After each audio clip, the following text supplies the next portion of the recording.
This free program is paid for by the listeners of Redwood Community Radio. If you're not already a member, please think of joining us. Thank you. Redwood Community Radio comes in part from the Security Store Incorporated in the Meadows Business Park in Redway, featuring watershed dry bags and Pelican cases in many sizes. Both have lifetime warranties and have been tested over time in Humboldt County. The Security Store has solutions for all security needs and is open Monday through Friday, 9 to 5. They can be reached at 923-2363. It is 7 o'clock, 85 degrees outside our Redway studios. We are Redwood Community Radio, KMUD Garberville, KMUE Eureka Arcata, KLAI Laytonville, K258BQ Shelter Cove, and on the web at kmud.org. And the views and opinions expressed throughout the broadcast day are those of the speakers and not necessarily those of this station, its staff, or underwriters. Time will be made available for other viewpoints. Thank you for joining us. And KMUD thanks Jessica Baker of Jade Dragon Acupuncture for her support of Redwood Community Radio. Practicing traditional Chinese medicine, Jessica treats conditions ranging from psoriasis to post-traumatic stress. Located at 607 F Street in Arcata, Jade Dragon Acupuncture can be reached at 822-4300 or check her out online at jadedragonacupuncture.com. And here comes Ask Your Herb Doctor.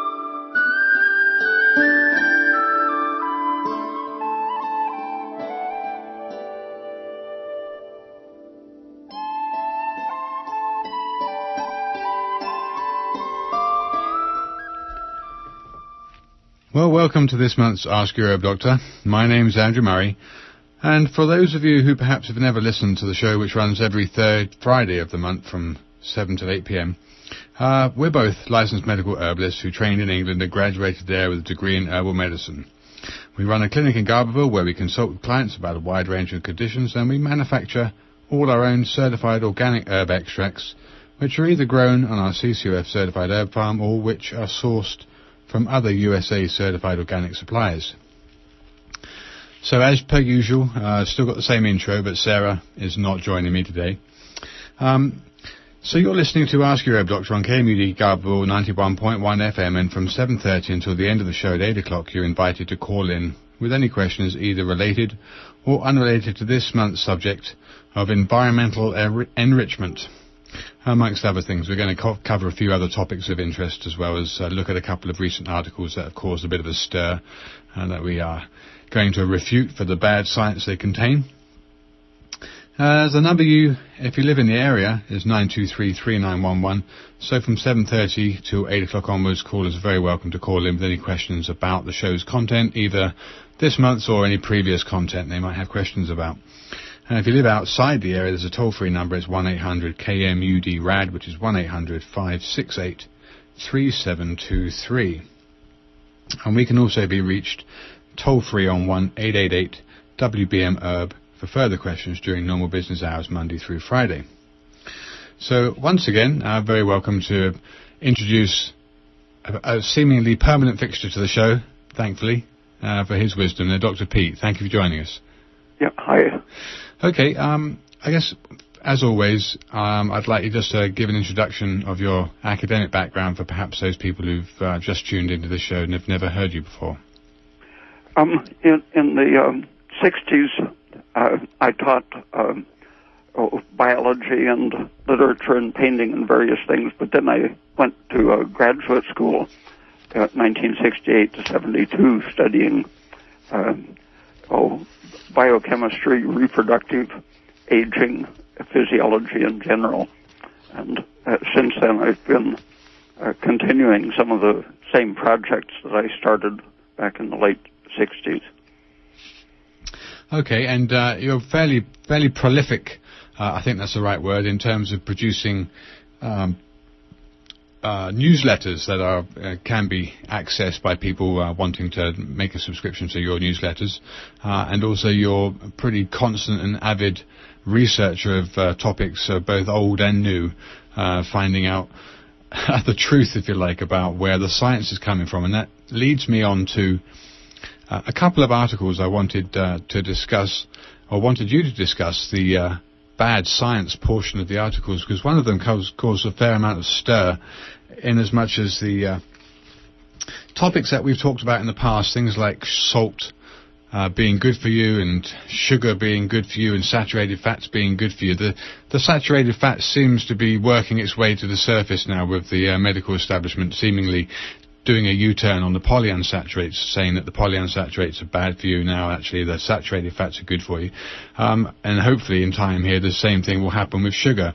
But recently there's been an article that was published that seemed to shoot down the benefits of sugar, and it was done with mice, and they were using two different groups of mice.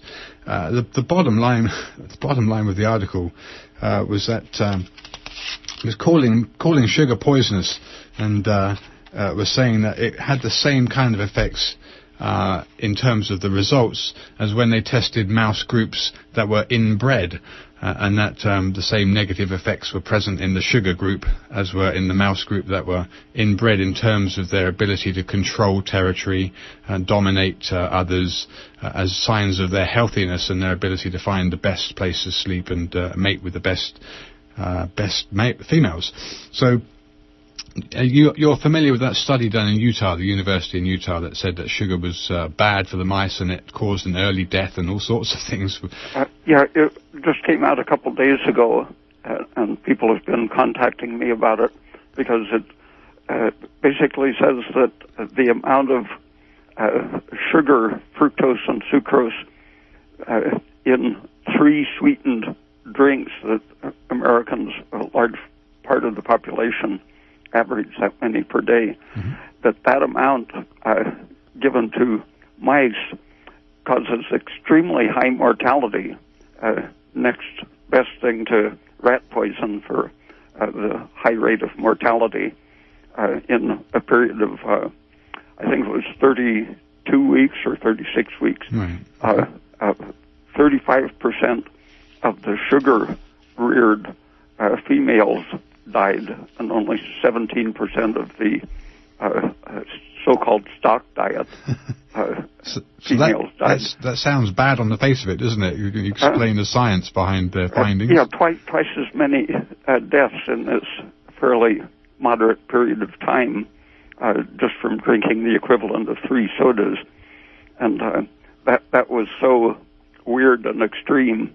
I looked up what that group had been doing before this study, and they were working on, as you mentioned, inbreeding, and they found that the inbred mice had a high mortality, and aggression was designed into their living arrangement, so that they thought of it as accelerated evolution, apparently, in which the survival of the meanest would be evident in a very short time. And it happened that in the several years ago, but just a year or two before they switched from their inbreeding studies to the sugar study, there were 3 or 4 papers published showing that a diet enriched in starch and polyunsaturated fats powerfully increased aggression and mouse killing in rats. So the connection between starch, polyunsaturated fats, and aggression was clearly established, and they had an environmental setup that allowed aggression to kill off part of the population fairly quickly. And so I don't think it was just an objective study of the effect of sugar, because the so-called stock diet, consisting of some grains and soy protein or soy flour, had cornstarch added, 25% cornstarch. So the grains contained the polyunsaturated fats, and it was a model of the aggression-promoting diet, but they didn't mention that in their publicity about the fact that the so-called normal diet allowed higher survival in the females than the sugar-rearing diet with the equivalent of 3 sodas per day. So what they did was create an arrangement in which feeding the one group of animals so that they became aggressive, the setup was such that they could take over the food supply, the nesting arrangement, and generally bully the weaker animals until they died. So that extremely high mortality is not produced by drinking 3 sodas a day. It would be if you had to associate the sugar-reared population with the population living on starch and polyunsaturated fats. You would endanger the passive people. Excellent. Okay, good. So just fairly bad science, unfortunately, turned into a mainstream article. It was... There's a buzz. The buzz has just gone. Okay, so it was... You hear that? Okay, there's a... Okay, all right. Can you hear any buzzing on the line? How's this phone line to you, Dr. Pete? So far, it's perfect. Good. Okay, I just heard a buzz. Maybe it was just on my end. All right. So, unfortunately, as another example of some skewed science to produce results in the direction that was favourable to the outcome, which was that sugar was bad for you, when actually it was not modelled correctly, and the actual findings weren't realistic. Okay. So that's the first thing, and then there was another article from a study done in Italy, which referenced the intake of T4, specifically Synthroid, which is a fairly common prescription for thyroid deficiency, and a link between Synthroid use and lung cancer. So that caused, again, a little bit of a stir, given that quite a few people are using Synthroid for low thyroid function. In terms of Synthroid's use and its activity as compound, what did you find about that study that was erroneous? There were animal studies with lung cancer specifically that are very relevant to that, and they found that T3, the active thyroid hormone, inhibited the growth of the cancer cells, but that T4 increased their growth and increased the metastatic ability of them. And that's similar to some studies that started about 30 years ago, published in JAMA. There was a study in, I think it was the late 80s,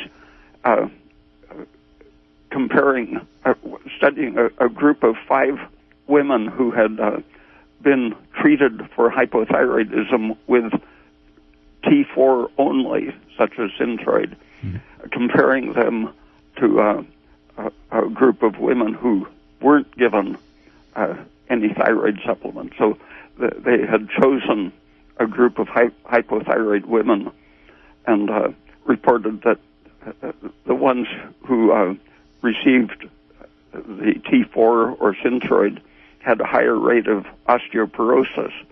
But since low thyroid is compensated by high cortisone and high prolactin and other stress hormones, which cause bone problems, including osteoporosis. What they were doing was looking at population with the deficient thyroid problem treated insufficiently with something like 100 micrograms of T4. And it has been known for decades that women are much less able to convert T4 or synthroid into the active hormone. So it's especially inappropriate for treating women with hypothyroidism to give them only T4. Right. Okay. From a perspective of being stimulant to turn up oxidative stress in terms of T4's activity, I don't think you're not really an advocate of just using T4 anyway in terms of its physiological effect and its usefulness. I mean, in general, both of the thyroid hormones, if you can convert the thyroxine into T3, right, they both can have a very important anti-oxidative damage function. Okay. By increasing the rate of useful oxidation, they keep electrons from escaping from the electron transport chain in the mitochondrion and prevent the random oxidative damage, just uncoupling the production of energy. So you're wasting oxygen and fuel with some drugs, for example, that used to be used for weight loss, which activated the oxidation the way thyroid does, okay, but without producing useful energy. Right. Even that kind of uncoupling is known to reduce oxidative damage. So when you're finding increased oxidative breakdown products, when you give T4, it shows that you're not activating oxidative metabolism the way thyroid normally does. You're interfering in some way with the respiratory system. Okay, well, thank you for that. It's, those two articles, like I said, caused a bit of a stir, but obviously they're not in the right context. Okay, so you're listening to Ask Your Herb Doctor on KMUD Garberville 91.1 FM from 7:30 till the end of the show at 8 o'clock. Callers are invited to come in with any questions they have either about tonight's subject or previous subjects. The number, if you live in the area, is 923-3911. And if you live outside the area, there's a 1-800, beg your pardon, 1-800-568-3723 number, 1-800-KMUD-RAD. Okay, well, let's move on to the main topic of tonight, the subject of environmental enrichment in terms of negating the effects, if you like, or staving off the effects of brain atrophy, and also the reference to Alzheimer's, saying that this enrichment now is proposed as a new approach, if you like, for the treatment of Alzheimer's and other neurodegenerative disease, where lab findings show an association between Alzheimer's and increased levels of destructive inflammatory mediators like nitric oxide and cortisol, as well as prostaglandins. What do you know about this topic of environmental enrichment and in its perspective to energy and anti-inflammation? That observation that Alzheimer's people have drastically reduced living variety. They tend not to socialize as much as people who are resistant to Alzheimer's. That started me thinking about the general range of stimulation and animal studies beyond simple, more or less voluntary isolation that old people often develop the habit of just staying at home and watching television or something.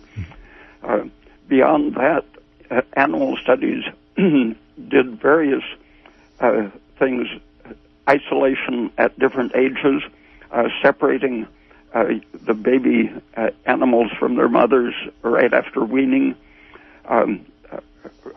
giving them solitary confinement until they're middle-aged, and even tightening up their environment to the point of holding them so they can't do anything at all.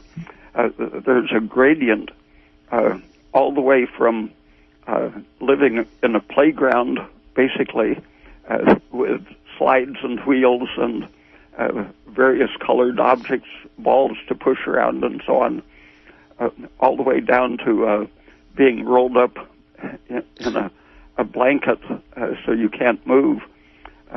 But you see the same things happening. The worse the stress is, the smaller the brain gets. Depression is known to increase cortisol and cause atrophy of all of the tissues, and that includes the brain. So they see that after about 3 years of just being psychologically depressed, people show a smaller a reduction of the brain volume. And animal studies starting in the 1960s at University of California, Berkeley, they first found that animals given stimulation, a big playground to roam in during when they weren't eating and sleeping, they found that they learned better, could solve problems better. And so they examined their brains to see what was happening, and they found that the enzyme cholinesterase was increased in proportion to how much they were stimulated and how well they learned. And they kept that study going on generation after generation and found that it not only increased this enzyme that destroys acetylcholine, it involved enlargement of the whole brain, especially the cortex. And each generation, both the enzyme increased and the brain got larger. Wow. So it's passed on? In a physiological sort of inheritance, which is getting some study now in the last 10 years. But at the time, they were just interested in the fact that the environment could cause these major biological changes, especially in the brain. But a lot of people said, well, if you're destroying acetylcholine at a higher rate and the brain gets bigger, that must mean you have more activity of the cholinergic nerves making acetylcholine. But that isn't what they found. They found that the enzyme that destroys it was increased as the brain got bigger. And that kind of reasoning without facts shifted over to thinking about the deterioration of the brain in Alzheimer's disease, and they saw that there was less tissue in parts of the brain, especially in the cholinergic part, and no one suggested that maybe overexposure to acetylcholine might have something to do with why the nerves atrophied, because the various stress signals increase the various factors that cause brain shrinkage. So they proposed poisoning the enzyme cholinesterase, which was associated in the animal studies with increased intelligence, memory, and brain growth. They proposed doing just the opposite, poisoning that enzyme to increase the amount of acetylcholine in the brain. And the first drug that was proposed and used according to that theory was tacrine, was the name of the chemical. And several studies by the late 90s, they were seeing that it did absolutely nothing for the Alzheimer's dementia, but it did cause a terrifically high incidence of liver disease. Wow. So in the 70s, it happened that Parkinson's disease they were looking around for other things than L-DOPA to treat it with, because that didn't work too well. And some virus treatment investigations had found that a derivative of camphor, or a similar compound that was used to cure herpes and influenza, also had nerve protective action. And they thought, why not use this amantadine, or adamantane amine, to treat Parkinson's disease. And they found that it did benefit Parkinson's disease, which involved, among other things, an excess of acetylcholine.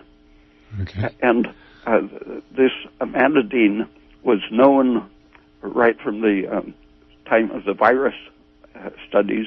It was known to be an anticholinergic drug, and it was recognized as an anticholinergic when it was being used to improve Parkinson's patients. But the Alzheimer's people, seeing the success with Parkinson's disease, wanted to try it in their population.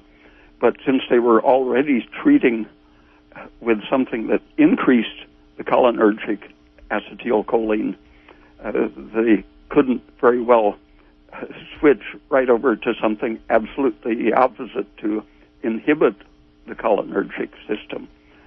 So they suddenly discovered that, as well as being anticholinergic, amantadine and the very similar memantine, they found that they also inhibit the excitotoxins, the glutamate aspartate excitatory system. Okay.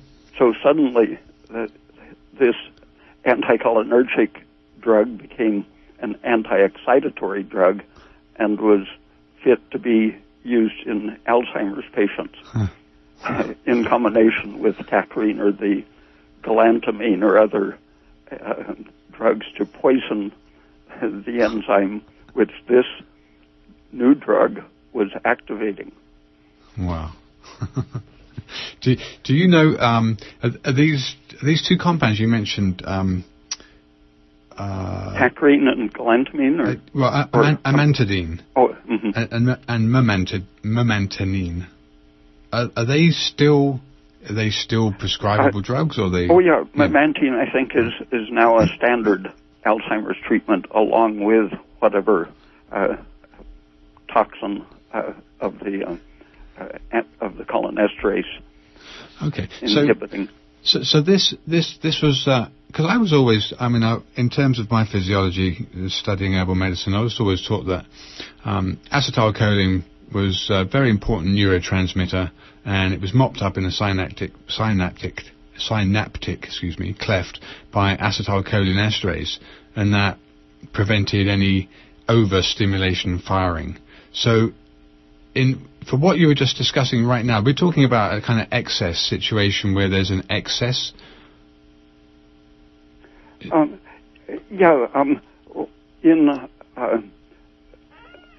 Inescapable stress.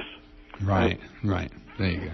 The stress hormones, rather than pushing higher and higher on the cortisol and adrenaline direction to excite things, run the heart at a faster rate, the body shifts when it sees futility, inability to escape.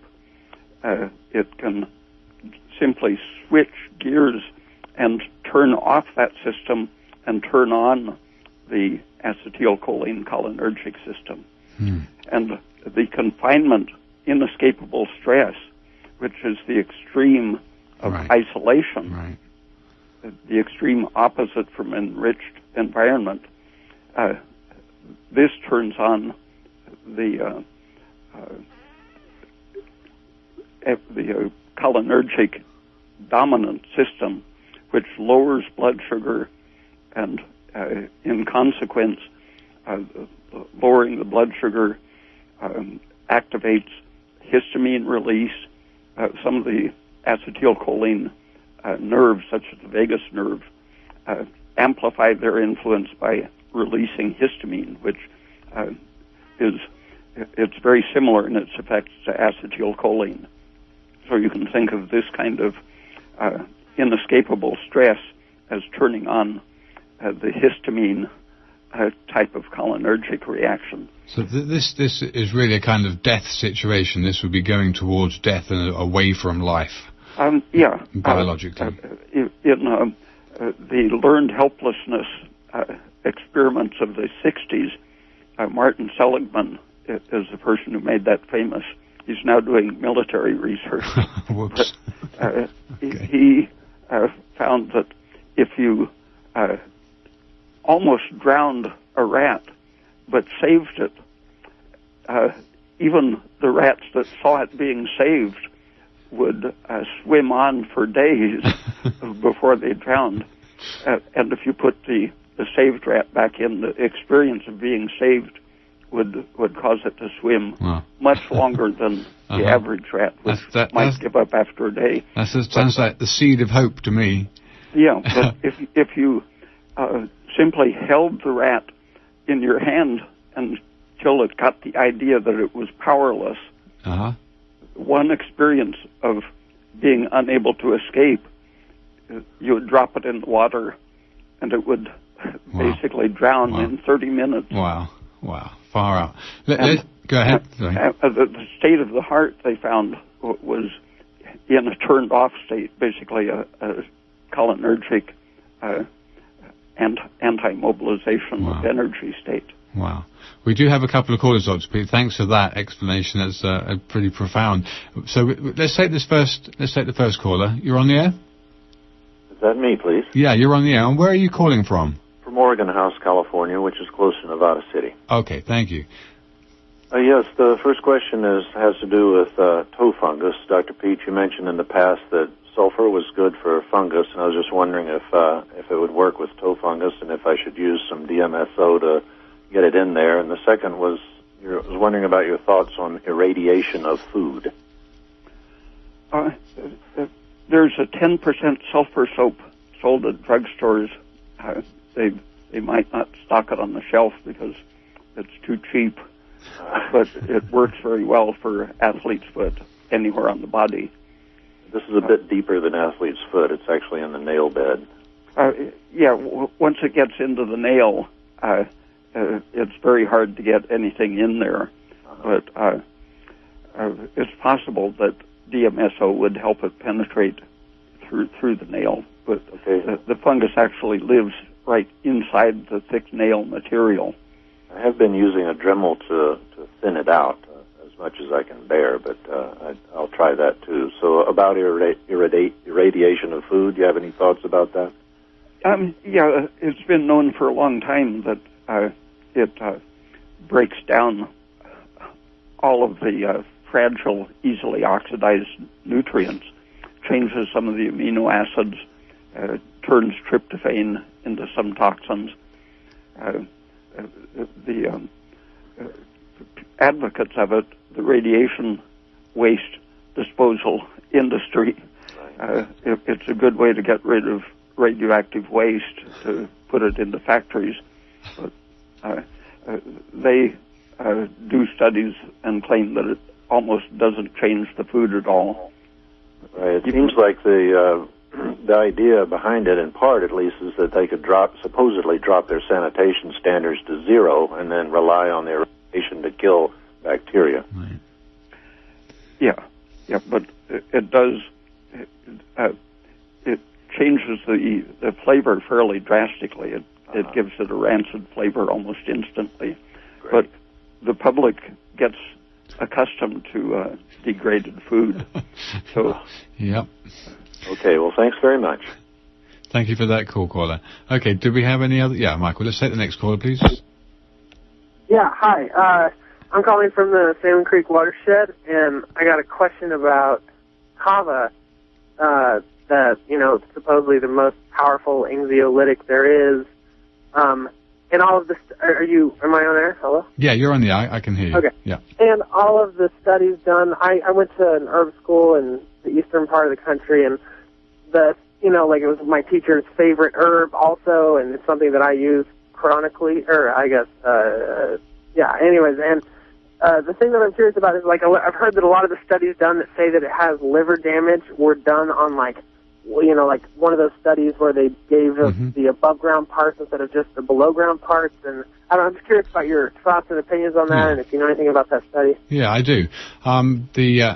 The parts that are used anyway are the roots, and the study that showed this, another good example of skewed science, showed the hepatotoxic effects of kava were actually done with a hexane extract of kava, and actually the hexane was probably more carcinogenic than anything else. In terms of its use in Fiji, and parts of tropical Philippines, where they grow kava and use kava in Hawaii to, ceremoniously.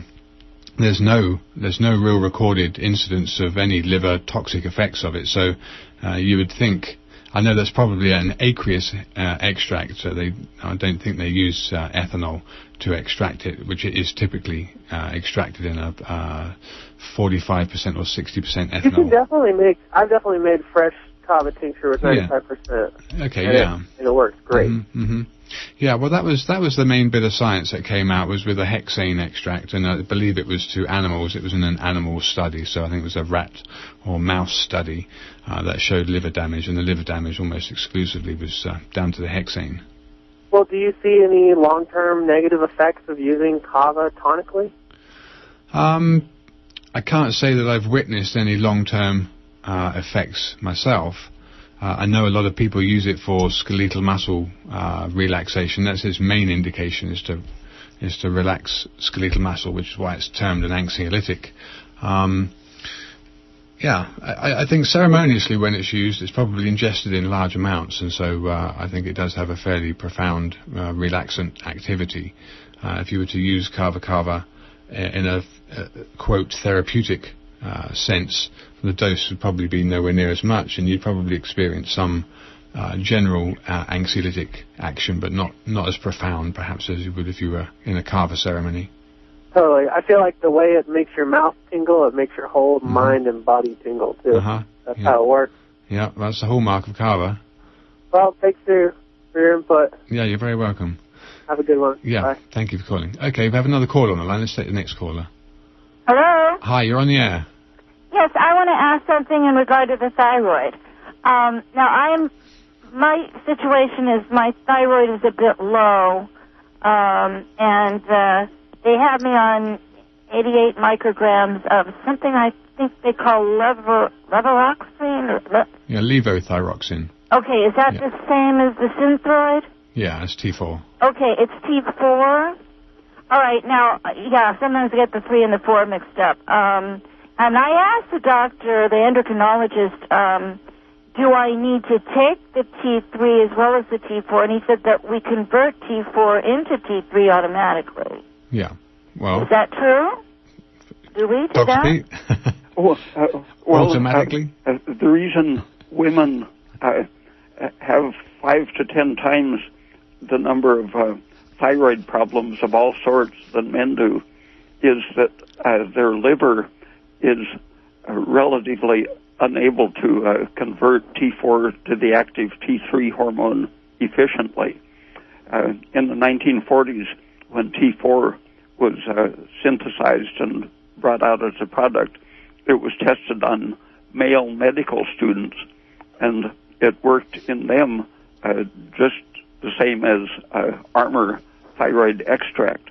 But they didn't bother testing it on a female population, which... Well, I've been having tests, fairly regularly to see how it's doing, and they keep telling me that my thyroid is now normal. The old normal concentration in the blood of T4 and T3, when the gland was producing it and the liver was activating it, or when a person was using Armour Thyroid as a supplement. Well, I'm not using that. So, I mean, is this working for me, or is there a reason for me to take the Armour instead, or what?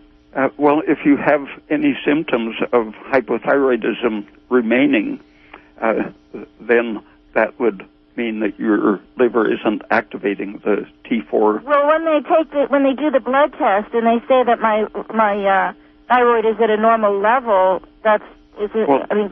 they changed the normal level previous to the use of pure thyroxine. There was a very slight difference, like a 4-to-1 or 10-to-1 ratio of thyroxine to T3 in the blood, but now they consider 50-to-1 to be normal. And so you're saying that the blood test isn't reliable for me to know? The blood test has been standardized on a population of people who have been using only thyroxine rather than the natural thyroid, or people who have no thyroid problem at all. Well, now if I took the Armour that has the T3 also, does that mean that I'm going to get, make better use of it, or it's going to be... Well, it's exactly the proportion that your own gland secretes, and then the liver, if your liver is responding to the active T3 secreted by the gland, the liver will go ahead and convert the rest of the T4 to T3. But if you take Armour Thyroid and metabolize it perfectly, your blood test is going to show excess above normal T3, because they've standardized the test to say that normal is what is produced by taking thyroxine. Well, if it's going to help me, I might try it. How long does it take to take it before the test will show differently? Well, if your TSH is in the low normal range, and if your temperature and pulse rate are good, and if you don't have any symptoms, then you're handling it properly. Well, what are the symptoms of having a low thyroid? Cold hands and feet are very common. Low blood sugar, anxiety, fatigue, depression, dry skin, edema, inability to go very long without getting hungry, craving sweets. No, I don't think I have too much of that. So what happened is I had atrial fibrillation, and they discovered that I had a high or overactive thyroid, which I'd never had before. I don't know what caused it. It came on, and the only symptom I had was the heartbeat, irregular heartbeat. So they told me there was basically I could take something called methimazole, which would lower the thyroid, but it would make me very susceptible to bad infections, and you had lots of difficult side effects. The other thing they said I could do was have my thyroid basically most of it destroyed by taking a radioactive iodine treatment. And that sounds drastic, but it seemed like, well, if I shrink my thyroid down below normal with this, then that's it, and then all I have to do is take thyroid, and that's not going to have the side effects of the methimazole. So I chose to do that, and then, gradually the thyroid, started to shrink, and it seems to have stabilized where I need to add the 88 micrograms, and then I'm okay. What do you think about doing that for if you have hyperthyroid to do the... There was a study of people with hyperthyroidism treated by 3 different kinds of doctors. One did surgery, one did the radioactive iodine to kill the thyroid, and the third group got just the thyroid-suppressing chemical. And the patients on the chemical, most of them, after 6 months, recovered, and the portion, about 30%, that didn't recover in 6 months, with another 6 months, they recovered just with the suppressing chemical, and then they went on to have a functioning thyroid afterwards rather than Well, too late for me. I already had it, but it didn't totally destroy it. They calibrated it so that it would just be a little bit below normal, and I would still make some thyroid, but I'd have to have it, add some. I just didn't want to take the chance on the chemical because there were so many side effects.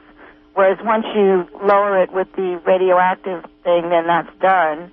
You're no longer radioactive. They say it goes straight to the thyroid gland and shrinks it, and it doesn't go anywhere else in your body. So that's what's going on. So now I have to add the thyroid. So you're saying that if I don't have symptoms of hypothyroidism, then I should just stick with what I'm doing and I don't need the armor? Yeah. The temperature, pulse rate, and symptoms are good indicators. Yeah, I don't have cold hands and feet, or, I think everything's normal. Sometimes I get fatigued, but I think it might be a result of the going through the intense heart thing, because it took a while for that to get balanced. So, but now everything seems to be getting better. Well, thank you. I want to give somebody else a chance. Thank you very much. Yeah. Okay, bye. Thank you for your call. All right, we do have a couple of other callers, Dr. Pete, so let's take the next caller. You're on the air? Yes, this is David from Missouri. Hi, David. Dr. Pete, I wanted to ask about what I'm starting to gather from, reading most of your nutritional philosophy and then also looking at the East-West Healing Cookbook that you wrote the foreword for. And I've noticed that on a lot of the food preparation that they will take the seeds out of like cucumbers and tomatoes and, you always skin the potatoes. And I think I understand why, but I just wanted to understand this a little bit better. I know that we don't want seeds because they have polyunsaturated fats, but you would think that a lot of those seeds would just pass through, but is it because a lot of these things will lodge in the crooks and crannies of the intestine and possibly just sit there and become an irritant, or possibly the bacteria will feed off of that because it's no, some seeds do pass through harmlessly. Like cactus pear seeds, they're so tough that they pass through without being an irritant. But tomato seeds are so tender that if they get crushed by chewing, they release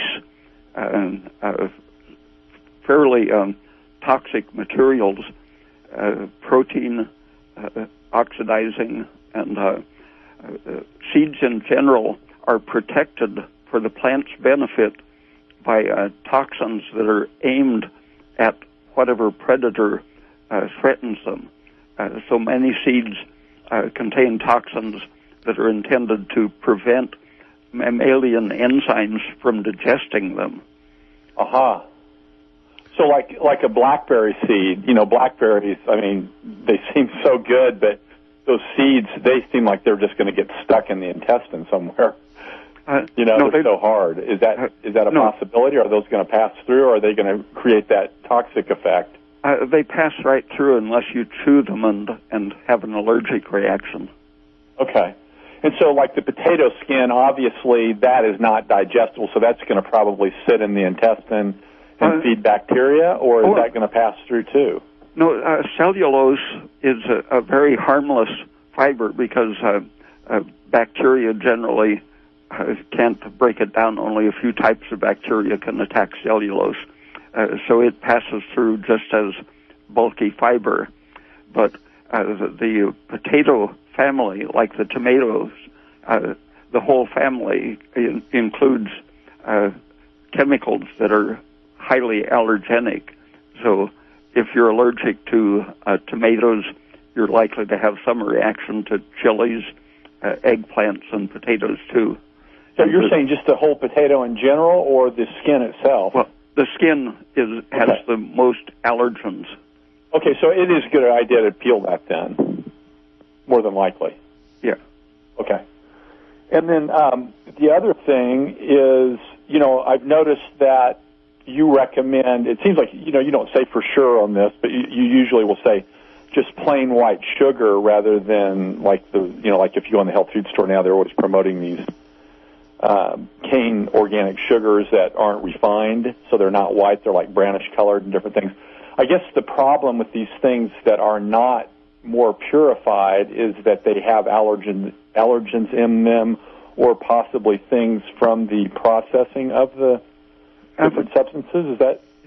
Yeah, if you've ever tasted blackstrap molasses, sometimes you can taste smoke in it, and they used to burn the cane fields to make them easier to harvest, and so they would be smoky, and then they would boil it down, and the molasses would collect minerals, a lot of nutritious stuff, but also the junk and smoky material. And wow. Even with very clean material like maple syrup or the maguey juice, those come out very clean, and when they're cooked, the high temperature, if it's browning the sugar, that's breaking down the sugar itself and producing some highly irritating, possibly toxic materials. So if these different sugars were produced properly, they would be great, but we're kind of playing it safe by just getting white sugar, because it's probably the purest form of glucose and fructose, right? Yeah, if they could, for example, be concentrated in a vacuum with a moderate temperature, maybe something like pasteurization temperature, that would be a very safe way to make sugar without having to wash the brown stuff out of it. So you could... And then, so like the fructose that you can buy like in the health food stores, you had mentioned to me in an email one time that, you know, you've just got to make sure that you don't have a reaction to it. I guess what you were indicating there is that how they produce it, again, is potentially a problem. Is that correct? Yeah, I think it's all made from cornstarch industrially, and you have to just test it yourself. Some people have a fairly intense, quick reaction allergically to it. Other people do beautifully on it, and I'm not sure if it's the person's difference or the product's difference. And if you did find a fructose that worked best for you, or if it worked and you didn't have an allergic reaction, that would be the ideal sugar, right? Yeah. Okay. But fruit is really ideal because you get so many other nutrients with the sugar. Okay. And, you know, just one more question, since you brought up fruit, like eating grapes that are seedless grapes, is that skin a problem on a grape? Is it going to stick in the intestine and then feed bacteria, or is it usually broken down pretty quickly? One problem with grapes, if you don't wash them very carefully, is that the white bloom on the skin, if you rub it and polish it, that comes off. It's because yeast grow on the waxy surface of the skin. I've wondered about that, because you can almost see it. Yeah, and so the fungus growing on the skin always has its normal amount of estrogen in it, which could be a drawback. But so even if you just chewed it really, really well, it probably still wouldn't help in that aspect, would it? Well, yeah, but a moderate amount of grapes, I don't think that amount of irritation is going to worry most people. Okay, well, thank you. Thank you for your call. Okay. Okay, we do have, we've got 2 or 3 more people, but we're definitely going to have time for one more, and depending on how quick the caller is, their question is, then we might get to some more, but let's take the next caller. A very quick addendum to the last call is, does cooking deactivate the enzymes in tomato seeds? And then we'll get to our next caller. Yes, it deactivates the enzymes, but it doesn't destroy the allergens. Okay, next caller. You're on the air? Oh, hello. Hi. I'm Yvonne from McKinleyville. Okay. Thank you for calling. One of my questions was already answered regarding his position on sugar, so we can skip that one. Okay. And I wondered what his position on salt and fats is? Dr. Pete. Each one. Salt and fat? Salt and fats. What kind of Salt. fat? Yeah, what kind of fat were you asking about? At the beginning of the program, you said something about his positions on sugar, salt, and fats. Okay, so I can't remember what you said about fats. We were talking in relation to saturated and polyunsaturated. Dr. Pete is very much a pro-advocate of saturated fats, and he's very much behind using salt and getting adequate salt in your diet. And does he talk about what kind of salt? Well, I know, Dr. Pete, you want to answer it? Yes, clean white salt, like sea salt without additives, is good. Yeah, okay. All right. Yeah, that's the end of me, so maybe somebody else can have a turn. Thank you for your call. We do have one more caller, and if the caller wants to keep it short, we should be able to squeeze you in. Just go ahead. Hi, I'm calling from Whale Gulch, far west of Okay, thank you. I have a question, but I also want to say to the other callers that what's been recognized about Alzheimer's is that it can come with iron deposits in the brain, and this traditional herb from India, turmeric, has been recognized as being able to chelate that iron. Like you have curcuminoid receptors throughout your body. Curcumin is the active chemical component of turmeric, so you can consume turmeric to help with Alzheimer's. It'll help remove the excess iron deposits, and above that, it also helps rebuild the collagen and removes the other deposits from your joints too, so it helps with arthritis. And as for the toe fungus, neem is the traditional medicine to use. Neem oil you can use topically. Neem you can take internally. Also potentially activated charcoal, because it's likely that the dude has like a bacterial problem in his body, and you could consume the activated charcoal, but you can use the neem oil directly on the fungus also. And to facilitate the liver, you can consume dandelion root. It's an excellent liver tonic. Dr. P, what do you think about the iron deposits? I know you've mentioned iron in a very dangerous reactive element. Yeah, that fits right into what we've been talking about, the stress hormones that lead to Alzheimer's disease. Iron is sort of the end point of all of these changes. Nitric oxide and prostaglandins activate enzymes which release and deposit iron in the brain, where it then continues amplifying the destructive reactions. Up the functionality of it. Okay, I'm afraid it is almost 8 o'clock. So want to make sure that I give out Dr. Pete's contact details for people who want to find out more about him, and we'll just spend these last couple of minutes thanking Dr. Pete for his time. Thank you so much for joining us, Dr. Pete. Okay, thank you. Thank you. So, okay, the web address of Dr. Pete is www.raypeat.com. He has lots of articles that he's published, and all fully referenced scientific journal articles, if you like.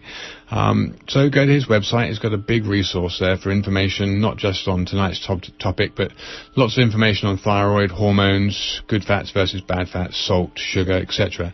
So until the third Friday of next month, my name's Andrew Murray. We can be contacted on 1-888-WBM-HERB for any questions Monday through Friday. Next month we'll be in September, folks, and heading towards the fall. Hope the weather's going to be good where you are. Okay, till next month.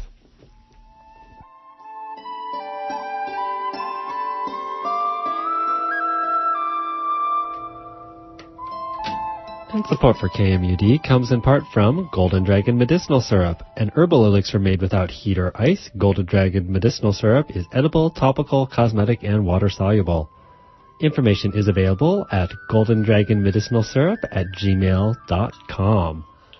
This is Redwood Community Radio, KMUD Garberville, KMUE Eureka Arcata, KLAI Laytonville, K258BQ Shelter Cove, and on the web at kmud.org. It is 7:59, 81 degrees outside our Redway studios. We have a special treat.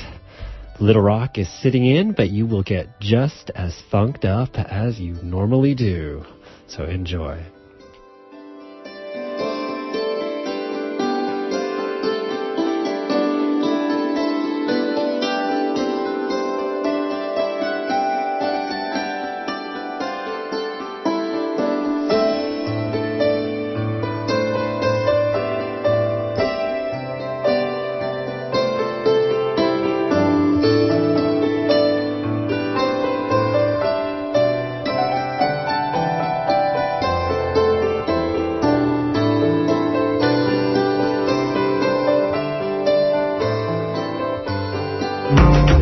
Please remember that this program is supported by the listener members of Redwood Community Radio. If you like what you hear, please consider becoming a member of KMUD or renewing if you've already joined. A regular yearly membership is $50, but we accept any amount. Help us keep free speech alive.